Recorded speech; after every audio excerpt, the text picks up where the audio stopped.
Dopo la Lombardia andiamo adesso in Veneto, a Vo, in provincia di Padova, ai varchi che bloccano l'accesso al paese, c'è la nostra inviata Maria Delia. Vediamo.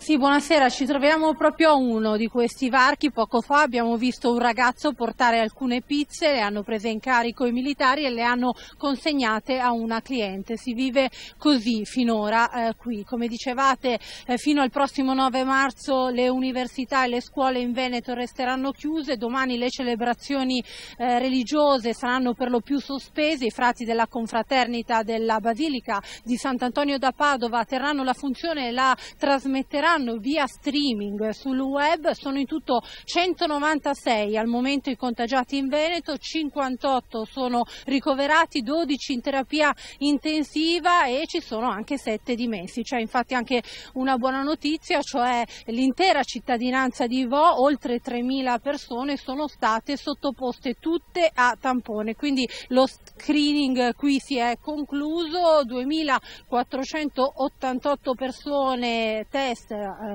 cui sono sottoposte queste persone sono stati analizzati e in tutto al momento ci sono una settantina di contagiati. Il problema più grosso però è l'economia, si ha bisogno di tornare alla normalità e lo ricordiamo, Lombardia e Veneto valgono da sole il 31% del PIL. Sentiamo quindi le parole del sindaco di Vo, Giuliano Martini, che oggi ha ricevuto qui anche la visita del prefetto di Padova e poi linea allo studio.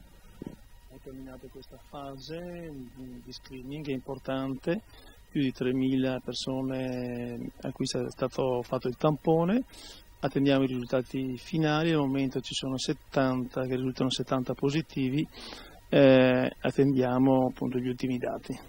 Oggi è venuto qui il prefetto di Padova, che cosa gli avete chiesto, quando potrà finire la quarantena? Allora, i dati sono quelli di domenica prossima. Speriamo di non andare oltre, diciamo che 2 settimane di chiusura di tutte le attività del territorio sono già molto pesanti per riuscire ad uscirne con qualche danno. Se dovesse potrarsi oltre sicuramente potrebbero esserci dei danni molto superiori perché dobbiamo tornare a lavorare e a vivere.